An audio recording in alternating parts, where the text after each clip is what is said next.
तो भाई लोग आज हम बात करेंगे लुकिसम के चैप्टर नंबर 47 के बारे में। तो अगर आप चैनल पे पहली बार आए हो तो वीडियो को लाइक करना और चैनल को सब्सक्राइब करना बिल्कुल भी मत भूलना। तो गाइस पिछले एपिसोड में हमने देखा था जो बंदा होता है जिसका नाम लोगन होता है उसको देख के ह्यूंगसुक की काफी ज्यादा फटके चार हो जाती है। तो आज की वीडियो की शुरुआत में हमें ह्यूंगसुक की वॉइस ओवर आती है। जब भी तुम किसी कुत्ते को खाना देते हो, अगर तुम घंटी बजाते हो, इसके बाद घंटी अपने आप बजने पर भी कुत्ते को लगता है कि खाने का टाइम हो चुका है। मेरे साथ भी कुछ ऐसा ही है। मेरे अंदर का डर वापस आ चुका है और इस डर को वापस बुलाने वाली घंटी का नाम है लोगन ली। इसके बाद हम देखते हैं लोगन ली को। वो ह्यूंगसुक को कहता है, पिगी तुम भाग क्यों गए थे? क्या तुम्हें मेरे साथ रहने से नफरत है? और हम देखते हैं जो ह्यूंगसुक होता है वो एक कोने में डर के मारे बैठा हुआ होता है, जो कि कुछ ज्यादा ही डरा होता है। ह्यूंगसुक अपने मन में सोचता है, ये सच में बहुत ज्यादा डरावना है। मैं उसकी आंखों से आंखें भी नहीं मिला पा रहा हूँ और इससे लड़ने के बारे में तो मैं सोच भी नहीं सकता। लेकिन तभी हम देखते हैं जिस बंदे का ह्यूंगसुक ने हाथ पकड़ा होता है, इसके बाद वो खड़ा उठ के ह्यूंगसुक के लाते ही लाते मारने लगता है और कहता है, तुझे लगता है तू काफी बड़ा हो चुका है, तू हमारे सामने कुछ भी नहीं है। और तूने अभी मेरा वो वाला हाथ पकड़ा जिसमें मेरे पहले से चोट लगी हुई थी।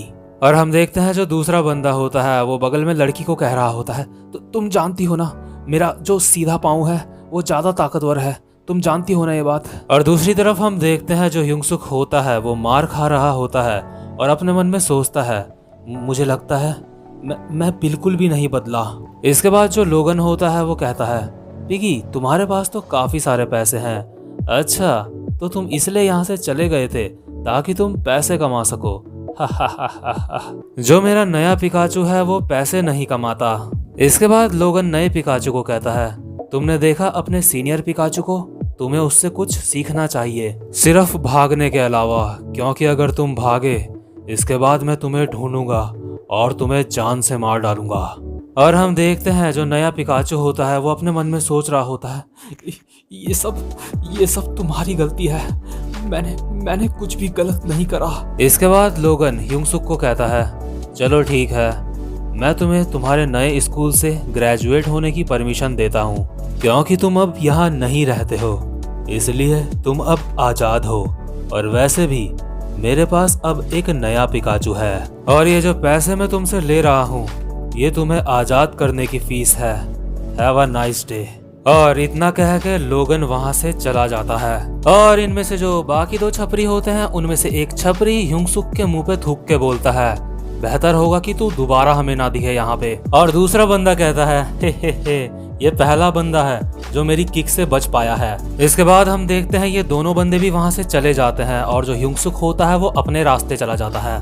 और ह्यूंगसुक अपने मन में सोच रहा होता है, भले ही मेरी जो सैलरी थी वो भी चले गई और जो मॉम ने मुझे $5 दिए थे वो भी चले गए, मुझे इस बात में भले ही गुस्सा आया था, लेकिन सच तो ये है कि जो लोगन है अब मैं उससे दूर हो चुका हूँ और ये बात सोच के मुझे सच में खुशी मिल रही है। और ह्यूंगसुक को याद आता है वो जो लड़की होती है उनके साथ, वो कहती है, ये लो, ये तुम्हारी मदर के लिए है ना कपड़े, इनको तुम वापस ले लो। ह्यूंगसुक को याद आता है इस लड़की ने पहले भी ऐसा कहा था, मैं तुम्हारी आगे से कुछ मदद नहीं करूंगी, इनको मैं कुछ भी नहीं बोलूंगी, तुम सच में बहुत ज्यादा बेकार हो। ह्यूंगसुक के साथ जो चीज पहले होती थी अब भी वही हुई होती है। तो ह्यूंगसुक अपने मन में सोचता है, मैं सच में बिल्कुल भी नहीं बदला हूँ।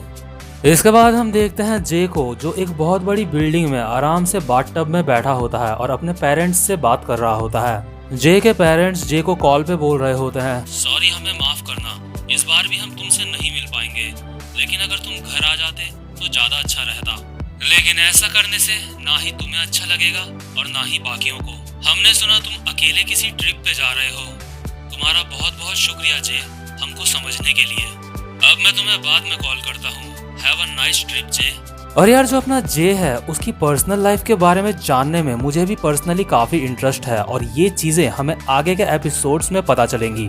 इसके बाद हम देखते हैं जो अपना जे होता है वो लैपटॉप में बैठे बैठे ही अपने किसी पर्सनल रिपोर्टर को देख रहा होता है। जो रिपोर्टर होता है वो जे को लैपटॉप से बोल रहा होता है, हेलो मैं आपका रिपोर्टर इवान यून बोल रहा हूँ। इस वक्त मैं बुसान ग्वानगन पुल के पास पे खड़ा हूँ। मुझे लगता है ये जगह काफी अच्छी रहेगी आपकी ट्रिप के लिए, घूमने के लिए। और यार हम देखते हैं जो जे होता है उसको कुछ करने की जरूरत भी नहीं पड़ती और जो टिकट होती है वो अपने आप ही बुक हो जाती है। वो इतना ज्यादा अमीर होता है। इसके बाद हम देखते हैं ह्योंग-सुक को, जो उस जगह पे पहुंच जाता है जहाँ पे उसकी मदर काम करती है। वहाँ पे जो कुछ वर्कर्स होते हैं, ह्योंग-सुक उनको कहता है अच्छा तो तुम कह रहे हो कि मेरी मदर अभी अभी यहाँ से गई है।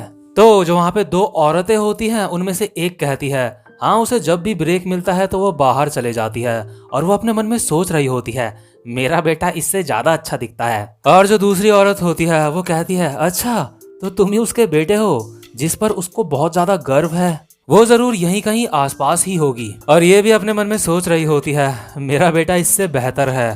तो जो ह्योंग-सुक कहता है वो इनको शुक्रिया करके यहाँ से निकल लेता है। तो जो ह्योंग-सुक होता है वो अभी अपने मन में सोच रहा होता है मदर अभी अपने रेस्टोरेंट में नहीं है, वो कहाँ हो सकती है। मैं उनको अभी कॉल भी नहीं कर सकता क्योंकि मैं अचानक से मिलके उन्हें सरप्राइज देना चाहता हूँ। ये पहला तोहफा है जो मैं अपनी सैलरी से अपनी मदर को दे रहा हूँ। चलो शुक्र है उन्होंने इस गिफ्ट को मुझसे नहीं छीना। भले ही लोगन ने मुझसे मेरे सारे पैसे ले लिए, लेकिन ये उसकी फीस थी जो उसने मुझसे ली। वैसे भी मैं इस बारे में कुछ भी नहीं कर सकता था। ये सब कुछ बिल्कुल एक कुदरती तबाही की तरह था, जैसे भूकंप, बाढ़, ये सारी चीजें होती हैं। लेकिन सबसे जरूरी बात यह है कि मैं इन सारी चीजों से अब बच चुका हूँ। और वैसे भी $5 कुछ ज्यादा नहीं होते। सबसे जरूरी चीज होती है कि तुम कैसे किसी चीज को डील करते हो। और यार आपको बता दूं कि जो आगे का सीन है वो काफी ज्यादा इमोशनल है। तो हम देखते हैं जब ह्योंग-सुक अपने मन में ये सोच रहा होता है कि $5 कुछ भी नहीं होते, सबसे बड़ी बात है कि मैं उनसे बच गया। इसके बाद वो अपने मन में सोचता है वैसे भी अगली सुबह से मैं एक नया डैनियल पार्क हूँगा। लेकिन तभी हम देखते हैं पीछे से आवाज आती है जैसे कोई किसी भिखारी को डांटता है। एक औरत दूसरी औरत को कह रही होती है हे मैंने तुम्हें कहा ना उनको छुओ मत। मैंने तुम्हें बताया हमारे पास कोई ऐसा है जो इस सारे कूड़े को यहाँ से ले जाएगा, तो तुम इसको क्यों ले जा रही हो। तो जो वो औरत होती है जो कूड़े को ले जा रही होती है वो कहती है मुझे माफ कर दो। और जो दूसरी औरत होती है वो कहती है मुझे पता है तुम ये सारी चीजें इसलिए जमा कर रही हो ताकि तुम अपने बेटे की स्कूल की फीस दे सको, लेकिन अगर तुम ऐसा करोगी तो मैं मुसीबत में आ जाऊंगी अगर तुम ये ले जाओगी यहाँ से तो। और यार हम देखते हैं ये जो कबाड़ा होता है ये कार्डबोर्ड के कुछ टुकड़े होते हैं। और तभी जो ह्योंग-सुक होता है वो देखता है जो औरत ये कूड़ा जमा कर रही है वो और कोई नहीं बल्कि उसकी मदर है। ह्योंग-सुक अपने मन में कहता है मदर। तो इसके बाद सीन शिफ्ट हो जाता है और ह्योंग-सुक की मदर और ह्योंग-सुक दोनों के दोनों घर आ जाते हैं। और जो ह्योंग-सुक होता है वो अपनी मदर को वो गिफ्ट देता है जो वो उनके लिए लाया होता है। और हाँ यार इस एनीमे में इस एक्सप्लेनेशन में कुछ ऐसी चीजें हैं, कुछ ऐसी फीलिंग्स है जो मैं आपको नहीं कहूंगा क्योंकि मैं समझता हूँ कि वो आपको खुद ही समझ आ जाएगी। जैसे कि अभी थोड़ी देर पहले जो कुछ हुआ, उस चीज की गहराई, उस चीज के अंदर का दर्द। तो हम देखते हैं जो गिफ्ट ह्योंग-सुक ने अपनी मदर को दिया होता है उसकी मदर वो देख के कहती है ओ माय तुम तो सच में बहुत बड़े हो चुके हो, तुम अब पैसे कमाने लगे हो और उसका मेरे लिए गिफ्ट लेके आए हो। मुझे सच में इसको पहनने में बहुत ज्यादा खुशी होगी। और यार हम देखते हैं जो ह्योंग-सुक की मदर होती है भले ही उनके पास ज्यादा पैसे ना हो लेकिन फिर भी उन्होंने ह्योंग-सुक के लिए काफी सारा खाना पकाया होता है जो कि काफी ज्यादा टेस्टी लग रहा होता है। और जो ह्योंग-सुक होता है वो अपने मन में सोचता है ये सब कुछ आपने मेरे लिए बनाया। ह्योंग-सुक की मदर एक स्माइल के साथ कहती है अगर तुम पैसों की चिंता कर रहे हो तो तुम इस बारे में बिल्कुल भी मत सोचो, तुम बस अपनी पढ़ाई में ध्यान लगाओ, पैसे कमाने की चिंता तुम मेरे ऊपर छोड़ दो। और यार तभी जो ह्योंग-सुक होता है उसके दिमाग की बत्ती जलती है। उसे याद आता है उसकी मदर ने जो उसको $5 दिए थे वो कितनी मेहनत से कमा के दिए थे। तो जो ह्योंग-सुक होता है उसका चेहरा रोने वाला हो जाता है और वो अपने मन में सोच रहा होता है मुझे पहले से पता था मेरी मदर ने वो कितनी मेहनत से कमाए हैं, मुझे वो $5 उसको खुद से छीनने नहीं देने चाहिए थे। और जो अपना ह्योंग-सुक होता है वो मन ही मन में फैसला कर लेता है कि अब उसको वो $5 वापस लेने होंगे उससे। ह्योंग-सुक एक हल्की सी आवाज में अपनी मदर से कहता है मॉम क्या आपको वो लड़का याद है जो मेरे साथ मेरे ही रूम में रहता है।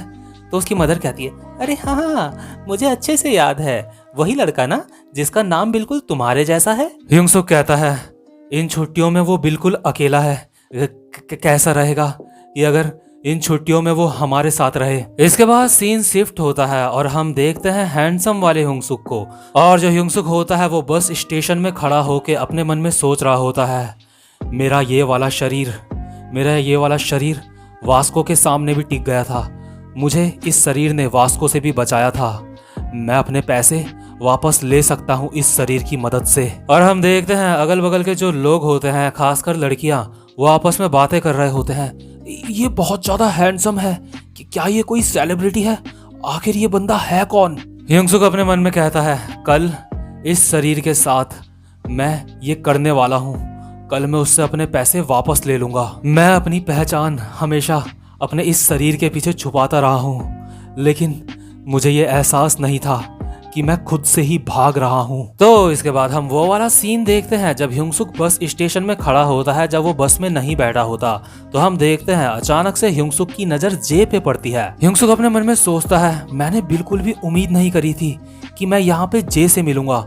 इसके बाद ह्योंग-सुक जे को कहता है, जे तुम कहाँ जा रहे हो? तो जो जे होता है वो इशारों में डैनियल को बता देता है और इसके बाद डैनियल को इशारों में ही पूछता है कि तुम कहाँ जा रहे हो? तो डैनियल कहता है, क्या तुम कह रहे हो कि मैं कहाँ जा रहा हूँ? वो मैं अपने एक दोस्त के यहाँ जा रहा हूँ। तुम्हें यहाँ पे देख के बहुत अच्छा लगा जे, लेकिन तुम मुझे ये तो बताओ कि आखिर तुम कहाँ जा रहे हो? तो इसके बाद हम देखते हैं जो ह्योंग-सुक और जे होते हैं वो दोनों एक ही बस में चढ़ जाते हैं। और जो जे की सीट होती है वो ह्योंग-सुक से बिल्कुल पीछे वाली सीट होती है। और जब अभी ह्योंग-सुक अपनी सीट में बैठने जा रहा होता है तो हम देखते हैं ह्योंग-सुक की सीट की बगल में एक लड़की बैठी होती है। तो ह्योंग-सुक उसको कहता है, एक्सक्यूज मी, यहाँ पे मेरी सीट है आपके बगल में। और यार क्योंकि जो ह्योंग-सुक होता है वो वहीं जा रहा होता है जहाँ पे उसका मोटा वाला शरीर होता है, तो इसलिए ह्योंग-सुक अपने मन में सोच रहा होता है, मुझे कोई ऐसा रीजन ढूंढना होगा, ऐसा कारण ढूंढना होगा जिससे मैं बारी बारी सो सकूं और मतलब बाकी लोगों को मेरे ऊपर शक भी ना हो। लेकिन जो ह्योंग-सुक के बगल में लड़की बैठी होती है वो अपने मन में सोच रही होती है, ये सच में बहुत ज्यादा सुंदर है। मतलब यार देख रहे हो, जब मोटा वाला ह्योंग-सुक ऐसे ही किसी लड़की के बगल में बैठा था तो वो जो लड़की थी वो बहुत ज्यादा मतलब अजीब सा मुंह बना लिया था उसने, लेकिन इस समय ये वाली लड़की बहुत ज्यादा खुश लग रही है। और हम देखते हैं जो जे होता है वो भी ह्योंग-सुक के साथ वहीं आ रहा होता है जहाँ ह्योंग-सुक जा रहा होता है। ह्योंग-सुक अपने मन में सोचता है, ये सच में बहुत ही अजीब है कि जे भी वहीं जा रहा है जिस जगह पे मैं जा रहा हूँ, और साथ ही साथ में उसने वही बस पकड़ी है, मतलब उसकी वही बस है जो मेरी है। ये सच में बहुत ज्यादा मतलब बहुत बड़ा कोइंसिडेंस है। लेकिन यार सच तो ये है कि जो अपना जे है वो यहाँ नहीं आ रहा था जहाँ ह्योंग-सुक जा रहा है, वो किसी और जगह जा रहा था घूमने के लिए। लेकिन जब उसने देखा कि अपना ह्योंग-सुक भी इधर ही आ रहा है तो वो भी कोई ना कोई बहाना बना के उसके साथ इधर आ गया, और जो उसने अपना टिकट खरीदा था ट्रिप का वो उसने कूड़ेदान में डाल दिया था। और यार जो अपना जे होता है ना, उसको ट्रिप पे जाने से ज्यादा खुशी ह्योंग-सुक के साथ आने से हो रही होती है। तो यार उम्मीद करता हूँ कि इस एपिसोड में जो भी इमोशंस मैं आप तक पहुँचाना चाह रहा था वो आप तक पहुँच चुके होंगे, और उम्मीद करता हूँ कि आज की वीडियो भी आपको काफी अच्छी लगी होगी। तो भाई लोग अब मैं आपसे मिलता हूँ अपनी नेक्स्ट वीडियो में, तब तक के लिए गुड बाय।